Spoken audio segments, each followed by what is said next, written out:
سلام دوستان گلم. برای همه یوتیوبرهای عزیز این سوال هست که در سال 2026 بهترین راه افزایش درآمد یوتیوب چیست؟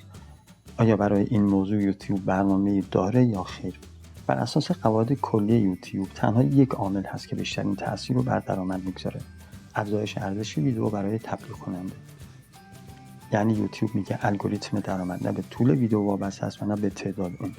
اصل ماجرا اینه که محتوای تو تا چه حد میتونه تبلیغات با ارزش بالا جذب کنه و مهمترین عامل موضوعات های ولیو و مخاطب مناسب و پایداره.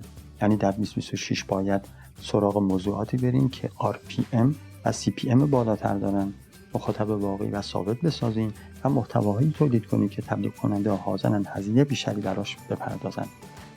اگه میخوایم موضوعات های ولیو رو کامل براتون معرفی کنم، با ما همراه باشین.